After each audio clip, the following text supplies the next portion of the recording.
Welcome to The Jewish Lens, a podcast to discuss anything and everything from a Jewish perspective. Now, please help me welcome the man who controls the media, your host, Jonathan Rosen. Hello, and welcome to another edition of The Jewish Lens. I'm Jonathan Rosen, and today I am thrilled to welcome an award-winning writer who runs the Israeli Writers Studio.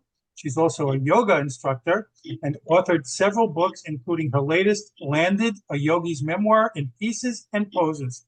Please help me welcome Jennifer Lang. Jennifer, thanks so much for joining me. Thank you so much for having me. It's Israel Writers Studio, if I can just say. Israel Writers Studio. Oh, I'm sorry. Yes, okay. So, well, we have a lot to cover, but let's start by going back with you. You grew up in San Francisco, right? So what was your family life like? So I grew up Reform, Northern California Reform, and in a way, very, very typical. So grew up eating pork chops, cheeseburgers, shrimp, bacon, the whole thing, and Jewish summer camp, which was already not so typical, Jewish Reform summer camp, Reform youth group. But the atypical, unique part of my upbringing that I only realized as I was writing these books and starting to talk about my upbringing was that I grew up in a very Zionist family. So my grandfather was from Russia and had arrived in San Francisco like 1918. Oh, wow. My grandmother was from Romania and had arrived in the 30s. It was his second marriage, her first.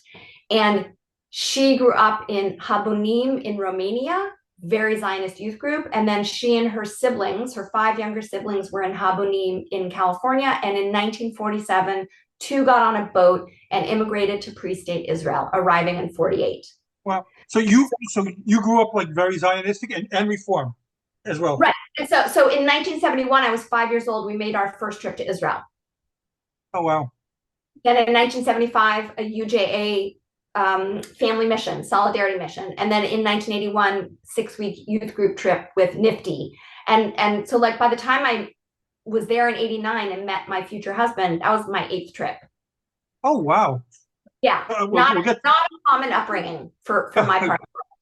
No, well, we're definitely going to get to Israel. So did you like, when did you first discover, I guess, that you had like an interest in writing or a talent for writing? Not in high school. Not in high school. Not as a kid at all? So I hated writing in high school. I couldn't grasp the grammar rules in English. We said what we didn't write, or we were writing not the way we spoke. So like in English, you can end every sentence with a preposition. Where are you going to?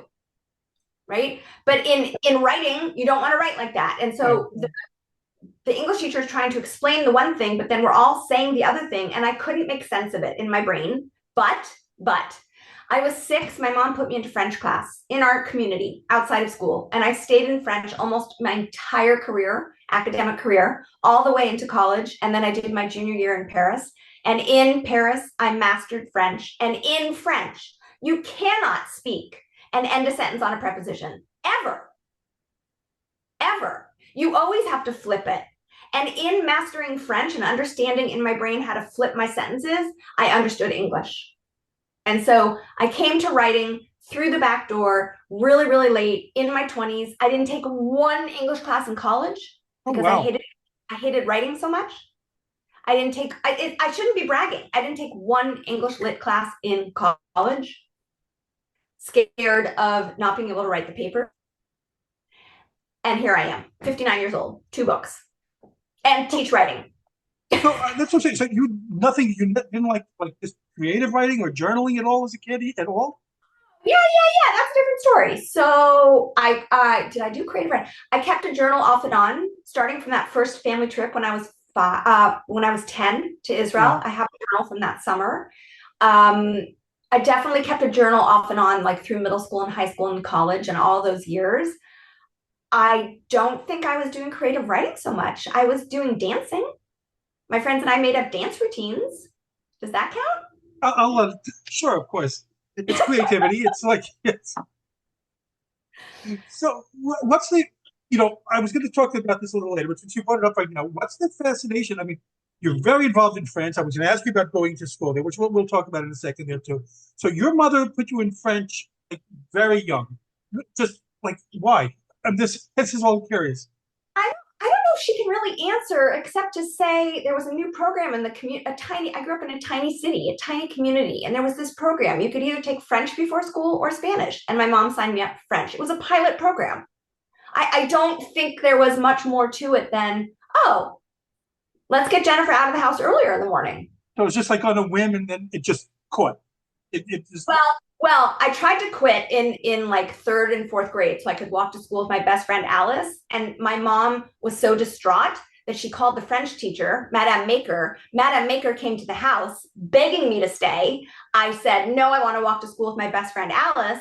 And so Madame Maker made me promise that in middle school, I would return to French. And I did, because I'm a good Jewish girl. And so I did French all the way through middle school, all the way through high school, first 2 years of college, junior year in Paris, came back to Northwestern where I went undergrad. I switched, I was sick of French. I switched to Italian for 6 months. But what really happened, I went back abroad and I worked in Paris. I worked at the World Jewish Congress in Paris. Oh, wow. Okay. I was a bilingual assistant writing all of the English language communiques for the European Jewish community who in 1987 understood English was their common language. And that's when I really started to write. That's when I got it. Okay, so it's one thing taking French, as a class. So what prompted you just to say, I'm going to go there study for the year in junior year of college? My brother, 3 years older than me, had gone to Columbia University and did Hebrew University in Jerusalem for the year. And I would say, and we went to visit, and I would say I knew of this thing from him. But also, my junior year of high school, we had hosted a South African Jewish young woman for a year with a program called American Field Service, AFS. Okay. So I'd had like a sister in the house for a year. So we had hosted French students in the summers in middle school and high school. Like we didn't grow up wealthy. We grew up solidly middle class. But my very Californian parents had a lens for the outside world, and they brought it to us. I would say it's that. What was that experience like for you over there? My junior year abroad? Yeah. Life-changing. One particular life-changing moment, like life-changing, where January, so I'd been there September, October, November, December, I think 2 or 3 weeks into January. I should know this date offhand. I don't. It was the Challenger explosion of 1986, and with Krista McAuliffe and school teacher. And the kids of the host family where I was living were watching the news, and they summoned me into the parents' bedroom where the TV was, which I never dared enter because it was Madame and Monsieur's bedroom.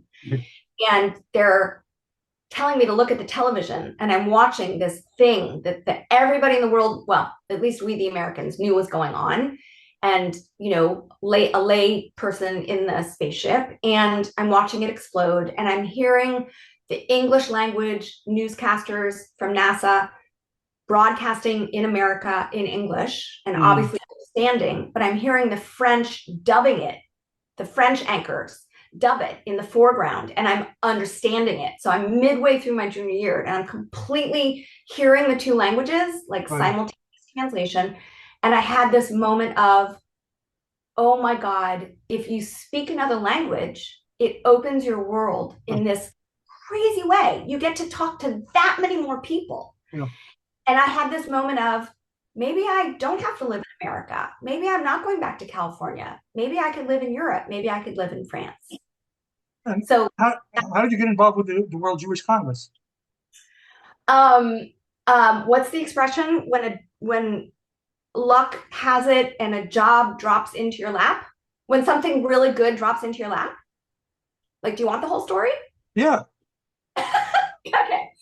I'm traveling through Europe after my junior year abroad on that cheap, Europe $25 a day, which probably today is $225. With my boyfriend, we're in Bruges, Belgium, riding bikes, and we're riding, and all of a sudden I'm passing someone I went to high school with, one of the very few Jews, Allison Silver. I think a year ahead of me in high school. Her name was Allison Silver. We get off the bikes, we say hi. We were never friends in high school, but our families were friends. We say hi, and I ask her what she's doing, and she tells me she's the bilingual assistant at the World Jewish Congress in Paris. My jaw drops. And I say to her, how'd you get that job? She's like, my dad, he had a connection. I don't know what his connection was. That was it. That was it. She keeps writing. I keep writing. That was it. Like July of 1985.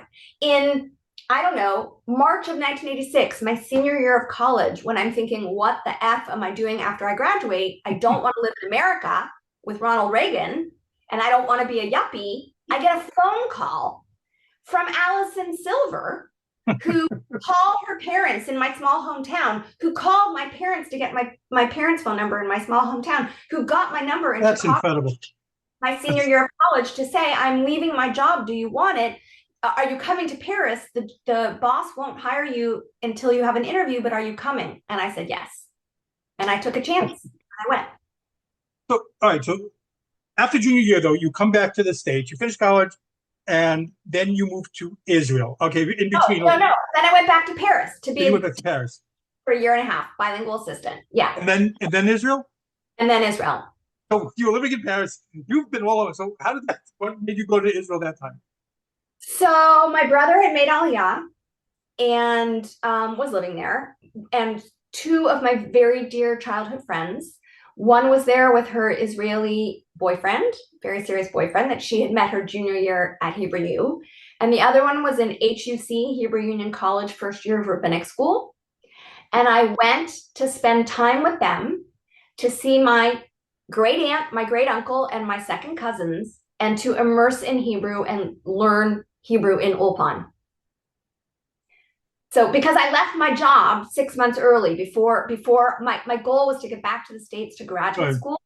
I had a dream of getting foreign language mandatory into the American elementary school system, the way English is mandatory in most of the world in the elementary school. And I applied to public policy programs.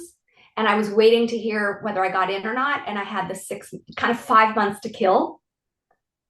And so I had very specific goals. I definitely got the Hebrew down. Wow. I definitely spent time with my sibling. I definitely spent time with my family. And I definitely I checked off everything. Like I did what I went for. But then I did more because I ended up meeting my future husband and falling in love with him. Yeah. In the 80s, I was also living in Israel doing the Ulpan thing as well, trying to learn Hebrew as much. So, where were you? I was in Jerusalem. I lived in Jerusalem. We lived there for 2 years with my family. What years? 79 to 81. Oh, no, I was 89. Oh, well, so how did your family feel about all this? Are you going off to, I'm going to go off to live in France, I'm going to go off to live in Israel? You know, I got to tell you, I look back now, I look at my very aging parents, and I just think, wow, they gave us the gift of the world through their American lens. They don't have other passports, they don't speak other languages, but they had a yen for travel and for seeing the world. And as they got older and it got better, financially, like they definitely saw the world, and they just gave us this opening. That's good. So I was really looking for you. So you've gone back and forth. You lived in Israel, France, like back and forth. Is it just like a matter of, this is what made me curious. Is it a matter of like after a certain time, oh, I missed the other place, I want to go back and live there for a little bit? No. Okay. No. You would think that. No. So I met my future husband in 1989 in Israel and unexpectedly stayed. And I stayed and I first deferred graduate school in the States. And then I moved in with my boyfriend. And then I decided to not go to graduate school in the States because I don't know. I don't remember really the whole timeline, but all of that's in my first book, Places We Left Behind, bring that up. a memoir in miniature. This is a story it's a love story with a lot of conflict about home. And it's all about our moves in search of home. So I married a Frenchman who did not dream of living in America, but always dreamed of living in Israel, or in his 20s, the dream of Israel. And he moved there at 23, and that's when we met. And we left for him for a year in Paris for his MBA. But when we left with a 2-year agreement that we would go to California after to be near my parents. We had a baby already who's born in Israel. And that second year in California for me, with the backdrop of the Intifada in Israel, was like, I am not going back. I don't feel safe there. And so we stayed away for 16 years. It's not an atypical story. For Israelis, it's not an atypical story. For Israelis, it's not atypical. To be French and American, meet in Israel, stay in Israel, leave, come back, not atypical. It's only to your ears we sound atypical. So when was the last time you were in France? I'm just curious. June. You have gone back recently. Oh, I have very strong ties. My husband's not from Paris. He's from this beautiful city called Strasbourg, the northeast. I have a love affair and have always had a love affair with Paris. I've dreamed of being French. I've dreamed of walking the streets of Paris and being mistaken for being French. Like I wear scarves.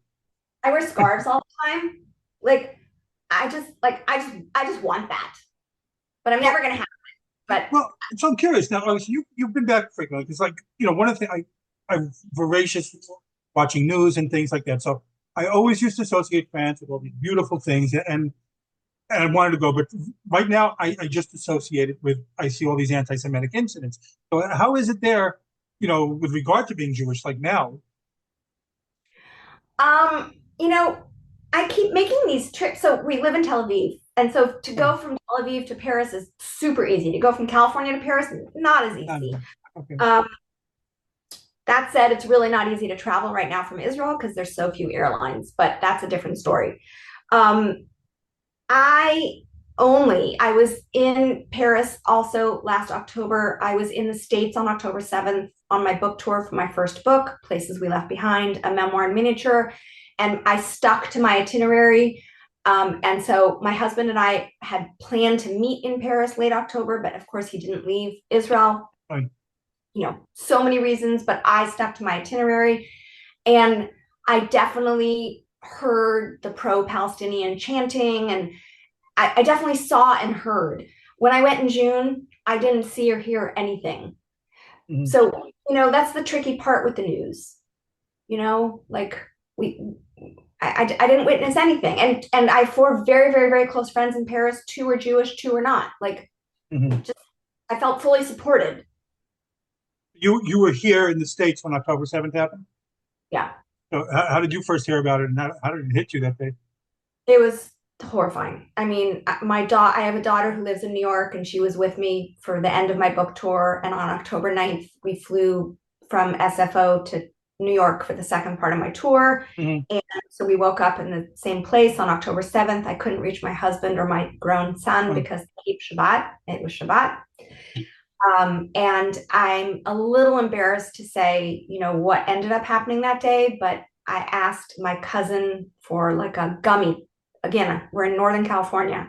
I asked for a gummy or pot to take the edge off. And I'm not a pot smoker, but I do take gummies for sleeping sometimes. That's the beauty of it in California. My cousin gave me a gummy and I ended up high and out of it for hours. And I don't know how many hours, but that is how I got through October 7th. I've taken melatonin, the gummies as well, just to try to get to sleep at certain times. So all right, let's get back to your writing. So tell me about your initial path. Once you first started saying, I'm going to do this, I'm going to take writing seriously, how long did it take you to, from that moment to the path to publication, to get published? Decades. Really? Do you want a number on the decades? Yeah, it's not uncommon. It's not, yeah. It takes years and years, and people don't realize that. Oh gosh. So I'll back up. When I was living in Paris with my husband, he was in business school, I was working. That is the beginning of starting to write, because again, I'd totally mastered French. I finally got all the English language grammar rules down. It's amazing that you're able to do like that. And so I did 2 assignments for a British travel magazine in France. And I did 2 different assignments. I think it was volunteer, of course, but I got my byline. I had the first byline in 1994. And then it really started from there. In the years of living in Israel, of 90 to 94, 89 to 94, I worked in all kinds of different things using English. So I was a copy editor for a Jewish journal out of the Haifa University Press. Mhm. I was working in the public affairs department of Technion University of Haifa. All of it was writing for the American Anglo donors. I did a program called Shirut Leumi, where I helped an Israeli sociology professor with her academic papers in English, and we co-authored papers together, and I was doing all the editing. So I was using my English. Right. So then I did these 2 assignments in 1994, and then in 95, we moved to California. I worked in the marketing department in the Jewish Federation of San Francisco, writing, right? Like at that point, I was writing professionally. And then I took a copy editing class from the UC Berkeley Adult School. And then in 97, with my second pregnant, I quit my part-time job to take a class on how to write a nonfiction book. I dreamed of writing a book, and I knew what I wanted to write about. It's very obsolete now. And I took a class, UC Berkeley Extension class. And on the last night of class, which in my memory was the night before I gave birth to my second child, we were to read our chapters, the first chapter out loud. And I read the first chapter, and the teacher, whose name I don't know, and everyone in the class, I have no idea who, said, in 1997, I think this should be a memoir. We want to hear your voice. And I stood there saying, what's a memoir? I'd already read James McBride, The Color of Water. I had already read Lucy Greeley's Autobiography of a Face. I didn't know what these were. These were memoirs, but I didn't know, right? So that is really where the course of change started. So that was 1997. And that's what set me slowly on this path. So it was just like you would dabble and just like not sit down, you would just get to it a little bit of time, kind of? Well, okay, so it wasn't really dabble, because then I gave birth, and then when my baby was like, I don't know, 6 weeks old, and I was bored because she was taking power naps, and my son was at school, and I didn't want to cook, and I didn't want to do laundry. A very dear friend who had hopped on board at a new website company in San Francisco, where like all of the startups were happening, brought me on board to do copy editing, which soon became editing, which soon became writing, babycenter.com. And I spent the next few years working essentially full-time from home for babycenter.com and tons of other websites. They're all obsolete today. Well, Baby Center still exists. And I was writing. And then I would stand in line, I would grocery shop at night, and I would stand in line at the grocery store, and I would read the back page essays of the Woman's Day and whatever, Natural Solutions, whatever these magazines were, and I would weep when I would read these people's stories. Right. And I want to learn how to write like that. And then we moved to New York, and I started taking writing classes in what's called creative nonfiction. What was the thing that you said you took in nonfiction that's obsolete now? Oh, all the startups where I worked in the 90s and the early 2000s. Okay. So women's the back page essays, there's no more personal essays, I don't think, in these magazines. They've cut that, I think. Got it. Okay. So I want to talk about your memoir, so Landed. So I went through it, and you have it broken down in really, like, I guess, like bite-sized morsels, each chapter. So no chapter is very long. It's very easily consumable, makes for very easy reading because of that. So you really dive into some heavy territory in there. Now, you had already done the previous memoir, which you just showed us, Places We Left Behind. So what's the difference between the two, and why a second memoir after the first one? Yeah, sure. So Places We Left Behind is from 1989 to 2011. It's just a straight linear story. And it is the story of a marital search for home. Landed, a yogi's memoir in pieces and poses, which has a gorgeous cover, like beautiful cover. This is the Mediterranean. Very nice. Yes. It starts upon landing in Israel in 2011, and it's a 7-year story, and it's my search on and off a yoga mat for answers to hard questions about my mixed marriage to an observant Frenchman, my midlife hormones, which are merciless, our empty nest, and kids like leaving Israel and living in Israel, living in the Middle East, making peace with the Middle East. So one is our journey, and the other one is my search. It's like a late coming of age. That's actually how I look at it. Yeah, and like I said, it is very easy to read. So I when I was reading it, like I've seen other memoirs like several that very quick, just like it seems like almost like stream of conscious, like, like I'm going to do a quick story onto something else. So, was that something that you had always intended to do instead of just pouring into like, diving deep and just, a full length story, or you just wanted to get out like little quick, So, chapters, I guess? so, so just to say, like, stream of consciousness, not really, because it's really crafted. Like No, it takes. yes, I agree. I used the wrong term. Yes, because it is very quick. Yeah.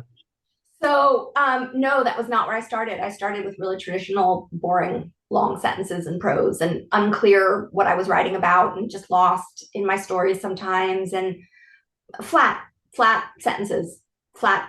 Like I had the voice, but it was not coming through. And so, through years of taking classes on Flash, which a lot of people associate with fiction, but I'm Flash nonfiction, and learning, and I took a class on prose poetry also, because I've read work aloud I did an MFA in writing at Vermont College of Fine Arts, 2014, 15, 16. And the first time I read a piece out loud to everyone who attended the reading, Mm-hmm. two poets came up to me. I'd never met them before in my life. Two poets came up to me and said, "Wow, have you ever done prose poems? Because That's nice.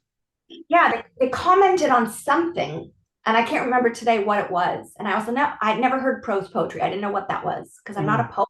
I don't know anything about poetry. But if you see in my story, some of these chapters appear like poems. It's me moving words around on the page and working with spacing and font size to emphasize the important words, to minimize the unimportant words that are necessary for the sentence to make sense, to emphasize the words that have shock value, perhaps. It's moving things around and using the space on the page because the page was begging for it, I think. But the more I compressed my prose, the more I understood what I was writing about. And that's really why I ended up writing short chapterettes, I call them. Well, like I said, you have some very difficult subjects in there, and which, I know it's a memoir, it's supposed to put in, but there were definitely, I felt for you with reading some of these, these things too. To give some very difficult subjects. So when writing this, revisiting these memories, did you find it very difficult, or was it like more a cathartic feeling a little bit? Really difficult. So the difficulty was in the first book, reliving things from our early years, from my much younger self, and our really hard moments and moments in therapy and really hard conversations and turning point decisions that I didn't always want. But I was doing all of this like research into the past on my own. And so I was sometimes turning away from my husband while I was in the process of writing, and not understanding that it was reliving everything on my own without him that was doing it. So that was not easy. I had been writing since 2011, since landing in Israel in 2011 for our third time, following our firstborn, who was born in Israel and returned at 18 to do the army. Right. I had been blogging. I had told my yoga students back in New York that I would start a blog. There were a lot of non-Jews, but everyone was concerned for me, putting kids in the army, living where I didn't really want to be living, but trying to make peace with it. And I was working really, really hard, what's called off the mat, to stay open to the possibilities. And I called, at the time in 2011, I called my new blog Open to Israel. And I was just trying to find the good. And so some of those early pieces, actually, I had maybe mentioned in the blog. I also did a couple of years in those early years writing for I think this no longer exists, the Wall Street Journal expat column. I was reporting from Israel. And they were creative pieces, and they were amazing. It was really a fun couple of years. So I had been writing a lot, and then I got my MFA during all of that. So all of this is this time frame. So I had a lot of writing going on. I was constantly writing and teaching writing. Yeah, one of the things you teach, what I do want to discuss is, yoga. You're an instructor, and you discuss it a lot in the book. You become an instructor, as I said. So I'm curious. So I'm sure it does. Because it seems like a type of meditation. Does it help you with writing at all? Do you feel it's important for people to take up? I, I'm 59. I would never say everyone should do yoga. Like, no way. I mean, no, not everyone does everything because it doesn't all feel good for all of us. It's not accessible for all of us. Like, I completely get it. Mhm. 4 out of 5 of my family members love Pilates machine. I could live without it. Like, right? We're all different. So for me, the yoga resonated. The first time I stepped on the mat, I was 30 years old, so almost half my life ago. It's hard to separate who I am from that experience in my life. And from the first time I stepped on the mat, the yoga teacher's language, his name was Rodney Yee. He's pretty darn famous. You can Google him. His language like reeled me in like a fishing rod to anchor, to ground, to root, to plant your feet into the earth. And I was so unrooted. I had been in Paris to Israel to Paris to Northern California, like unrooted. 7 years I'd lived abroad so the summer I turned 30 was my first time living in America as a young adult. I'd Wow. left when I was 21 and I was back at 30, 9 years. So I felt really untethered, really floating, really, really not okay. And I yearned to feel the earth underneath me. So the language brought me in. And I would say that for a long time, the language is what kept bringing me back. And I was struggling with Judaism, our shared religion, my husband and me, but I was struggling with him. By the time we moved to America, his traditional French Jewry had translated into modern Orthodox American Judaism. Mhm.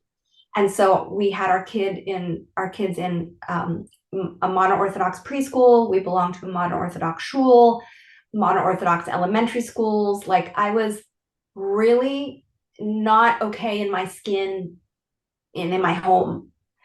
But I had to go along with the ride because I was in my home country where he didn't want to be. Fine. So we were negotiating, like constantly negotiating. And So yoga helped me feel at home. it's look, it's always, I guess, some sort of compromise too, and it's very difficult at times to do that. I've heard other people talking about yoga as a type of thing that also, like you just mentioned, kind of a grounding thing for them too. So, I don't do it, but I've heard other people like Hey, swear by it. you don't Right. have to. But stretching is good as you get older. You should Yes, stretch. Call it yoga, call it what you want. Just you should stretch. that's true. So tell me about the Israel Writer Studio. So how did it come about? Its purpose, I guess, its mission, if you will. Tell me a little bit about that. Well, I'm going to back up. So back in 2008, when Mhm. the Bernie Madoff brought down the economy in America, I had been a freelance writer for 2 magazines, Natural Solutions and Fit Yoga. And I had a great relationship with the editors in chief, and both women, one of the magazines folded and the other editor in chief said, I'm done with this, and walked away. Like, it all had to do with his Ponzi scheme and some kind of connection. And so in 2008, I walked away from freelance magazine writing. So I started in 97 with Baby Center and all the startups, and I went into the magazine world and I was writing.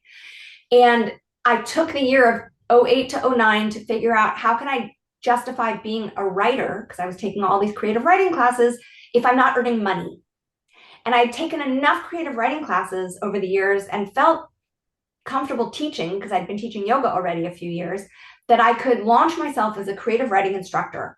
And so I sent my resume to 5 different adult school communities near Mhm. us in Westchester, New York, and 2 of them hired me. And so in 2009, I started teaching memoir classes and creative nonfiction at Scarsdale Adult School in Greenwich, Connecticut. And it was amazing. First, I was petrified because I hadn't studied English in college, right? It goes back to that. And then I was on a high because I was like, oh, I'm a teacher. I'm a teacher. And so I realized that. And so then I taught until we moved to Israel in 2011. And then in 2011, I approached an organization called Association of Americans and Canadians in Israel, AACI, Right. who brought me in to teach memoir classes in their office in Tel Aviv. And from there, I started to build like a student base. And Then in 20, I was teaching kind of off and on until 2014 when I started my MFA. I stopped teaching. And then 2015, three different people, three different places asked me, like inquired about creative writing classes. And I launched Israel Writer Studio, where I teach ongoing classes, open genre, all level. Mhm.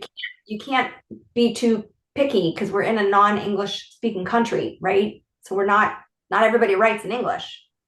So everything's open all the time to all the genres. I love having other writers who teach come into my space. I'm looking for a certain energy from someone. Mhm. I need them to have high energy and good eye contact and know their craft. And I need them to, I'm looking for people who teach what I can't teach, what I'm not comfortable teaching. So last year, after launching my first book, I hosted 6 months of 6 different instructors, teachers of the craft, and some of them have books out and some of them don't, who taught at my Israel Writer Studio with mostly my students. I mean, a mixed bag. Some people came because they knew whoever was the guest teacher, but Yeah. I love that. And I teach one-time intensive workshops once every couple of months. So where is it located? Tel Aviv, the heart of Tel Aviv. Very cool. No, that's very admirable. It seems like a very nice thing, very cool thing for writers to be able to get to go to something like that and learn from different. I saw the workshops that you had listed there too.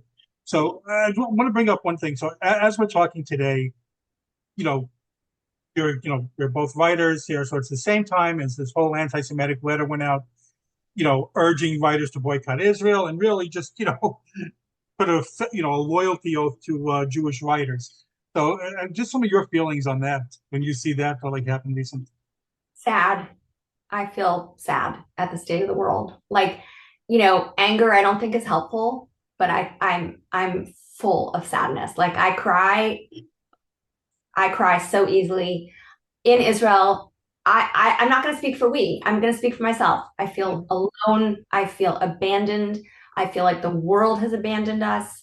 I don't know why we're alone in what we're doing. I don't know why the world isn't helping get those hostages back. I don't know why the world thinks that we asked for this war. Like, I don't understand. I don't think I'm so different, from you or anyone else, but like, I can't understand where all of this happened from. But this boycott right now, it's a lonely thing. Like, for those of us who spend years writing and I think of it as birthing a book, which is cliche.